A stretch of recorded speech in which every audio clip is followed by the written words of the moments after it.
సంఘముగా ప్రతిపక్ష పాత్ర పోషించాలనుకునే మీరు ఎక్కడన్నా కాంగ్రెస్ పార్టీని విమర్శించారు. స్థానికంగా కూడా మరి ఎన్నికలు జరిగినప్పుడు ఇక్కడ ఒక కంపెనీలు తెస్తాం, నిరుద్యోగులకు ఉపాధి చూపిస్తాం, ఉద్యోగాలు ఇస్తాం, అనేక రకాలుగా చెప్పి ఇక్కడ గెలిచారు.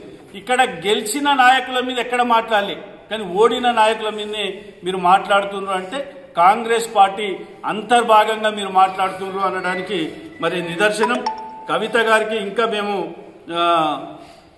చాలా సందర్భాల్లో ఆమె ఇక్కడ మెదక్ వచ్చినప్పుడు బహుశా ఒక సంవత్సరం క్రితం మేము క్రిస్మస్కు మెదక్ వచ్చింది.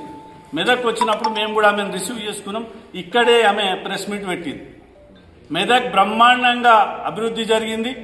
నేను గతంలో ఎప్పుడో చూసిన మెదక్ను, అట్లా లేదు. మెదకు భారీగా అభివృద్ధి 10 సంవత్సరాల టీఆర్ఎస్ పాలనలో మరి రోడ్లు కావచ్చు, కెనాల్లు కావచ్చు, చెక్ డ్యాములు కావచ్చు, అదేవిధంగా కలెక్టరేట్ కావచ్చు, ఎస్పీ ఆఫీస్ కావచ్చు, అదేవిధంగా లైబ్రరీ కావచ్చు, అనేక విధాలుగా మాట్లాడింది.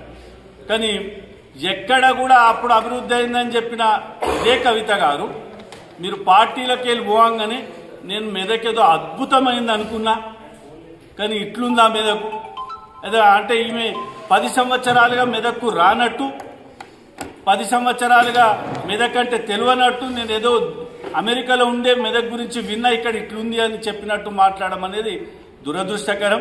ఒక పార్టీ మా అధినేత కూతురుగా ఆమె పార్టీని వీడిపోయినందుకు మరి మేమందరం గతంలో చింతించినాం. కానీ ఈరోజు పార్టీని విమర్శించడం, కేటీఆర్ గారిని విమర్శించడం, హరీష్ రావు గారిని విమర్శించడం అనేది అది పార్టీకి తీరని నష్టం కలిగించే విధంగా మీరు మాట్లాడుతున్నారు.